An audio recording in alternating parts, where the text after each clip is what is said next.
Hi everyone, see you again with me. Today we are going to discuss analysis on the group stocks belong to Bakri Group. Our title is Penny Stocks of Bakri Group. Bakri Group have 10 listed companies in Indonesian Stock Exchange, and half of those belong to penny stock or cheap stock. That is a stock reach very bottom, which is 50 rupiah is the bottom price, no more less than that. So next to see you about the performance of the stock.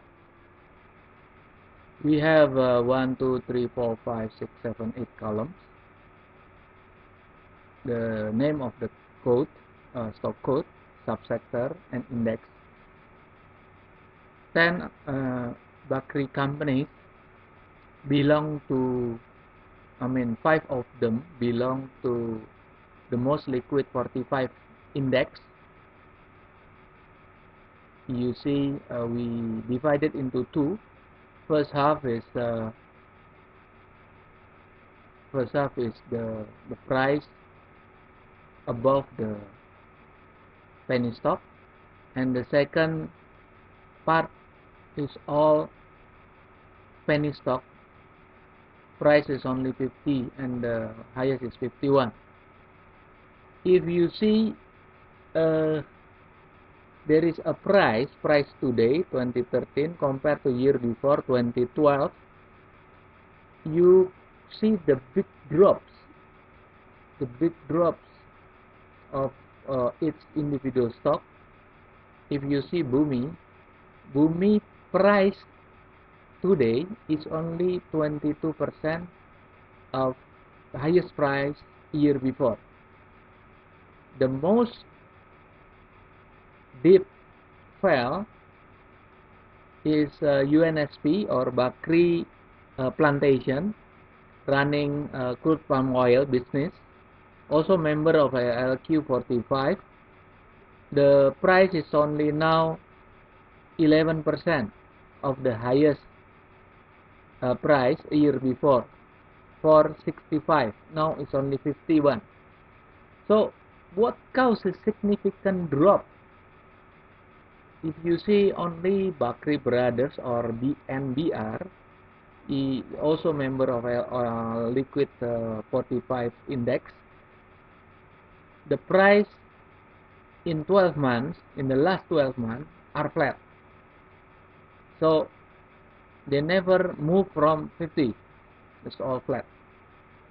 And if you see, the last column is valuation on a high band, year 2013. It is intrinsic value or true value of the company.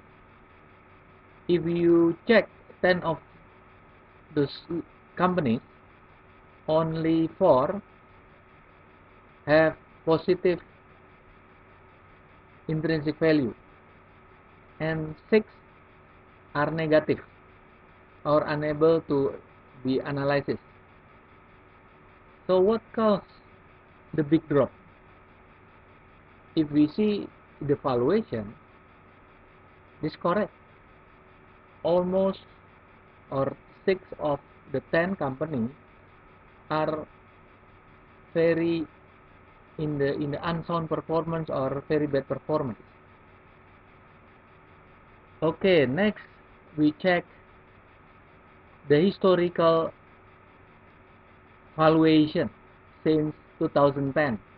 You see V810, V811 is represent intrinsic value 2010, 2011, 12, and today 13.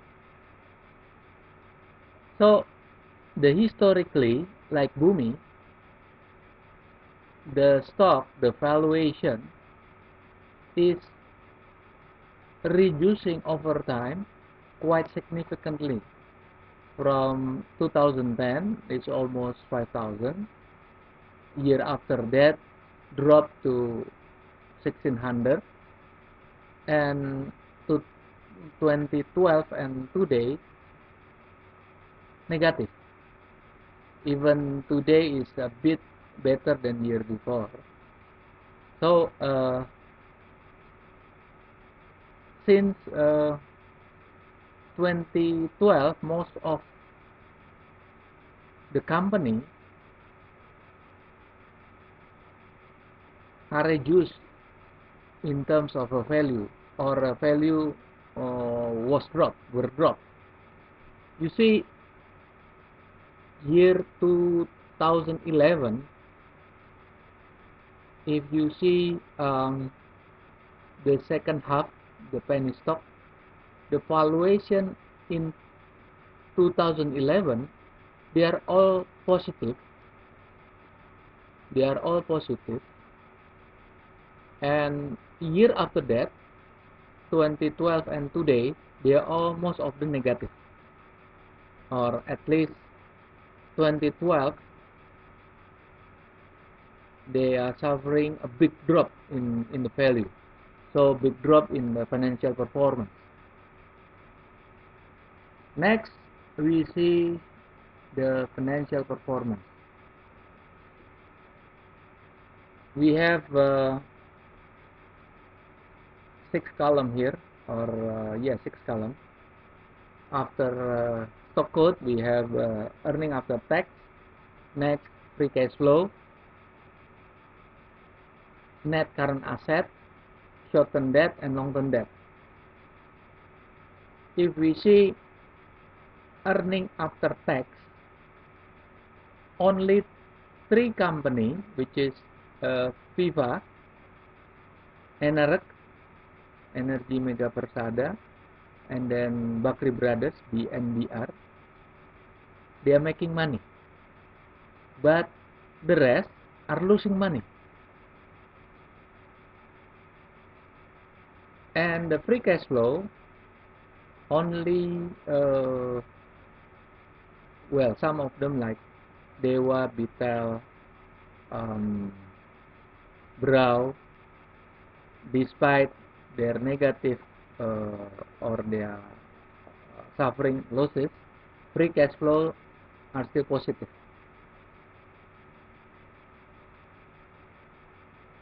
So next,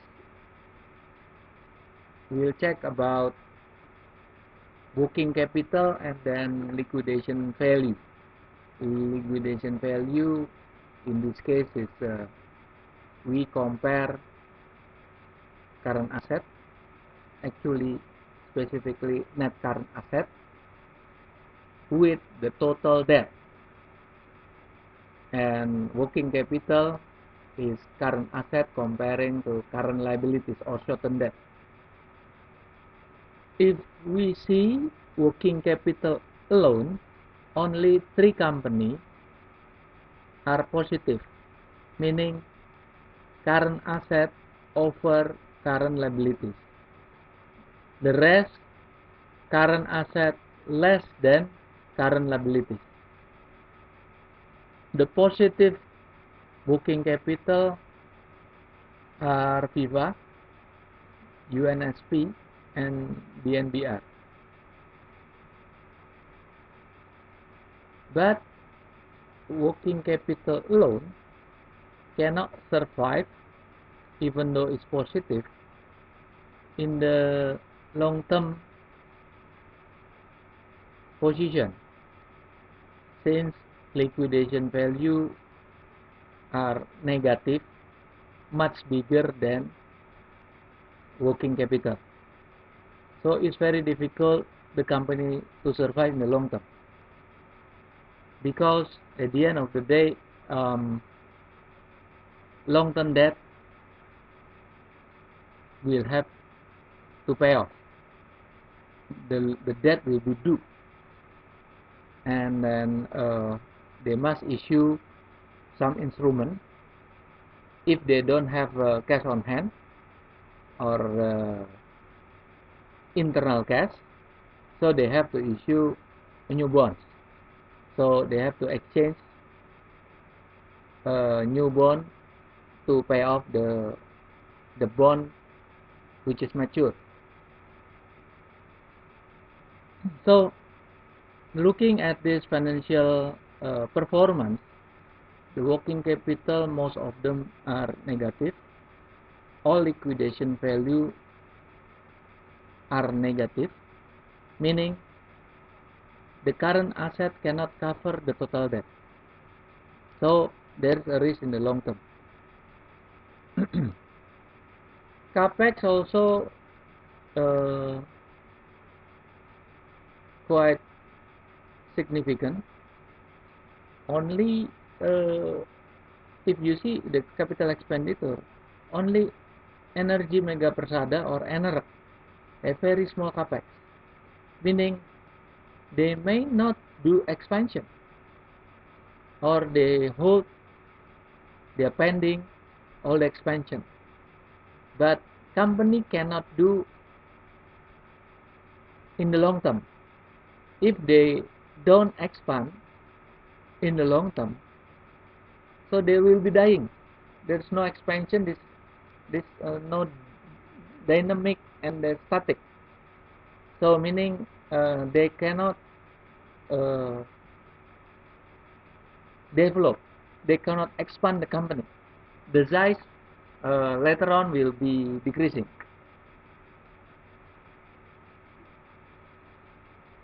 Next, we see the financial ratio. We compare with earning after tax. Earning after tax, only 3 companies have making profit, and the rest are losing money. The first ratio, return on equity. If their free cash flow negative or earning after tax negative, most likely or definitely return on equity will be negative. If we see the companies with positive return on equity, only 3, but the number is very, very small. 11% is the highest. So there is no profitability. If we see that equity ratio, some of them are below 1 industry standard, the benchmark. But Bumi have very huge debt, 20 times debt more than equity. Is very, very amazing. The amount of the debt is very, very huge. The next is BTEL, Bakri Telkom, the cellular company. Debt equity 4.8. Maybe there is a technology company, they have acquired more debt to make expansion, to finance their marketing costs, marketing campaign, etc. So usually technology company like cellular phone operator, they acquire huge debt. But if their earning after tax negative, so there is no productivity at all. They spend more debt just to generate losing money. They don't generate money, they're losing money, but they still acquiring debt. So there is very unproductive. So if we see, next is the margin ratio. We have net profit margin and we have a gross profit margin.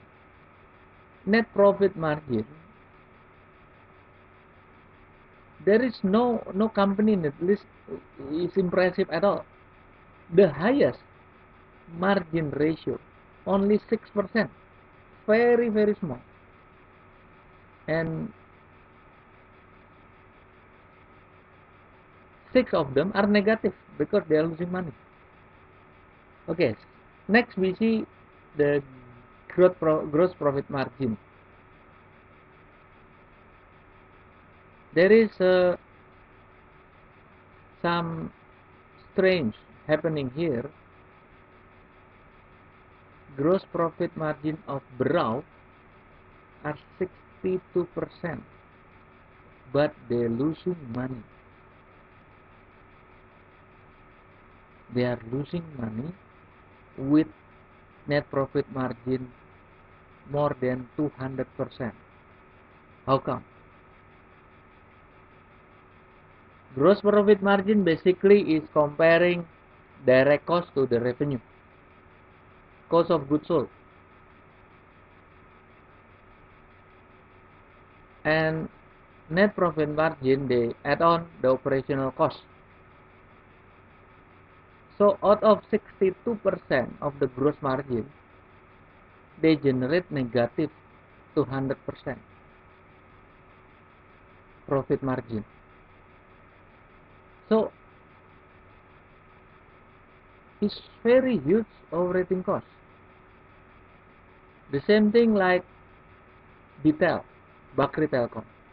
If we see the direct cost compared to revenue generate gross profit, the margin is 85%, but they generate negative 14%. So operating cost is way above their gross profit. Very insufficient company. Next, we see gross margin of Bakri Land Development LP, 46%. Out of it, they generate negative 17% profit margin. So there is many inefficiency in the operation of the company in this group. So what the solution? What is the solution of the company to escape from this disaster? If we see in this table, we focus on the two parameters: reducing losses, reducing short-term debt, and reducing capital expenditure in order to reach valuation target, intrinsic value. If they can improve their performance, at times now the price is all overvalued, is way above the intrinsic value. So if they can improve, the valuation also will increase, and you can bet the price will increase also. So we see one by one, Bumi, the solution is they have to reduce the losses up to 30%. The best is they're making profit. The problem is losses is so high, so huge. So they have to at least to reduce 30%, and also reduce short-term debt 30% also. How? They repay the debt. Simple. They sell fixed asset. They sell 60% fixed asset amounted 30% of the short-term debt. The problem is, the question is, selling fixed asset is not easy.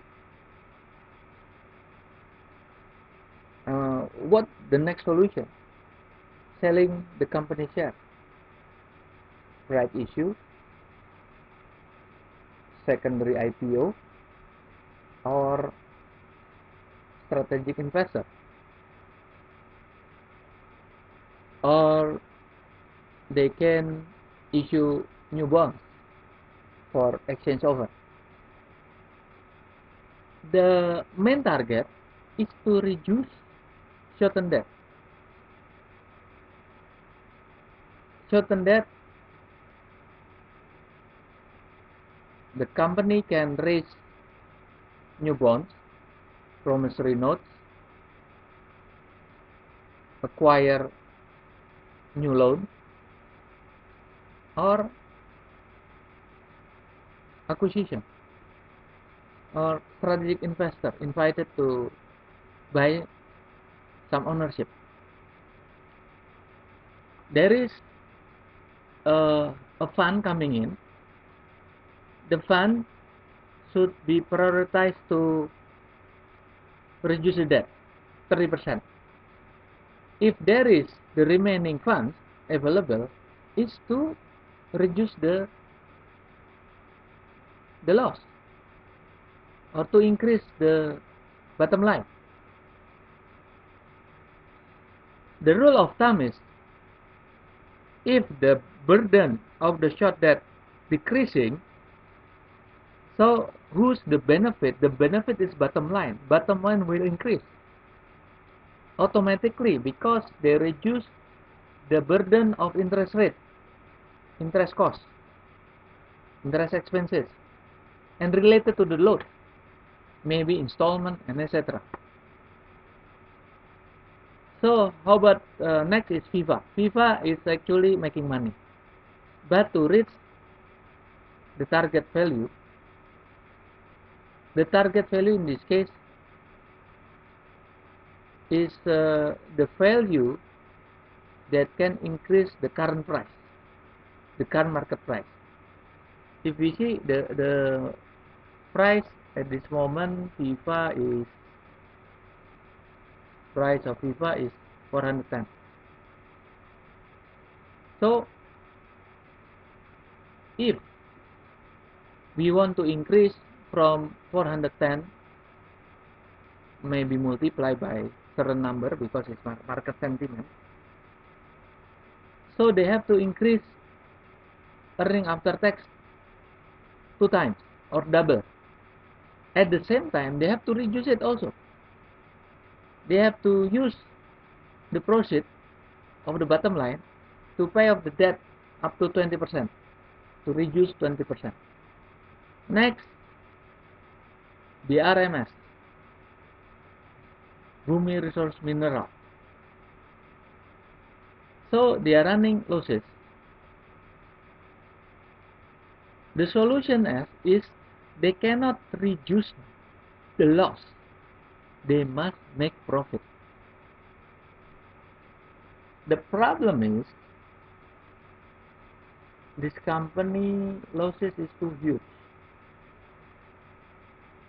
616 billion losses.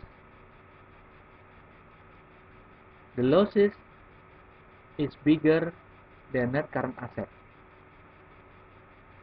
Right? So otherwise they are making profit, they cannot survive. But making profit alone is not enough. They have to reduce certain debt 80%. It's too difficult. It's too hard. It is too hard to reduce, to use internal cash, whether they're making profit in the operation, gross profit, or they issue bond, acquire loan, or acquisition by strategic investor. They use the money to pay off 80% of the debt. I think it's not interested for strategic investor coming in. The burden is too high. So unless they're making profit from the huge losses and reduce certain debt 80%, they just reach the value same of a price, 275. Without this target, the company has no prospect. Next, Bral. In order to reach the valuation 200, Berau must reduce the losses 40% and reduce certain debt 20%. Looking at the historical of the Berau, it should be not very difficult to reduce the losses 40%. Next, Enerat, Energi Mega Persada. They are making profit, but to reach the true value, the target value 130, they have to increase the profit, bottom line 10%, and reduce debt by 5%. Looks it's not that difficult. Enerat in this case, I guess is not impossible target. Increase profit bottom line by 10% and reduce the debt by 5%. So next we see the second half, the penny stock. UNSP Bakri Plantation. In order to reach target value 400 represent 400 in market price. Now it's only 50. What they do is they have to reduce losses, big losses 40%, and use internal cash, whatever they get from, of course, acquire loan, having acquisition, issue bond, etc. They have to reduce the debt level, the short-term debt 20%.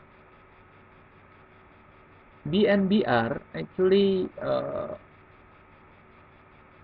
the valuation is still undervalued because the value of the company is 60, around 60, a bit more than 60, and current price is 50. So still 10 rupiah per share different, undervalued. Next, Bakri Telecom. In order to reach target value 50, now they are negative valuation. They have to reduce the losses 30% and reduce the short-term debt 25%. Dewa, now the price is 50. If they want to reach the point that they have reached a year ago in 2012, highest price 100, they have to reduce the earning after tax 40%, meaning they have to reduce losses. They're making losses, they have to reduce 40%. At the same time, they have to reduce the pay of the debt 30%. LT, the property company, Bakri Land Development, they are now suffering very huge losses. So they have to make a profit at least 150 billion rupiah. So let's check the performance. The losses is it's almost 300 billion rupiah. If they want to improve to reach the valuation of 50, because their valuation at the time, at this moment, is negative. So they cannot just reduce their losses. They have to make profit 150 billion at least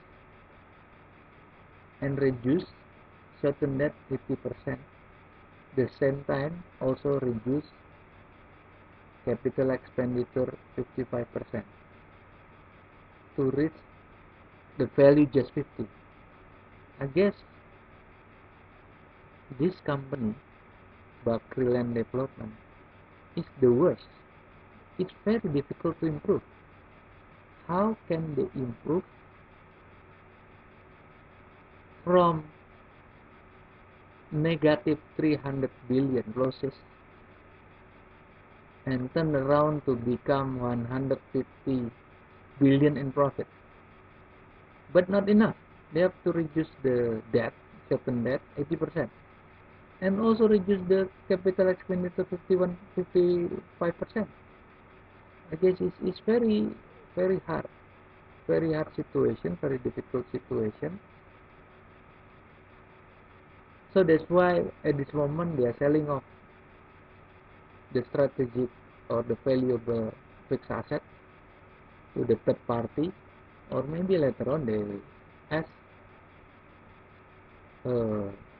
investor coming in to take over. But investor is only interested in the fixed asset, not the company. So there is about the situation. We explain all the situation. What makes five of the bakery companies are considered penny stock, cheap stock, reach the bottom of the price 50.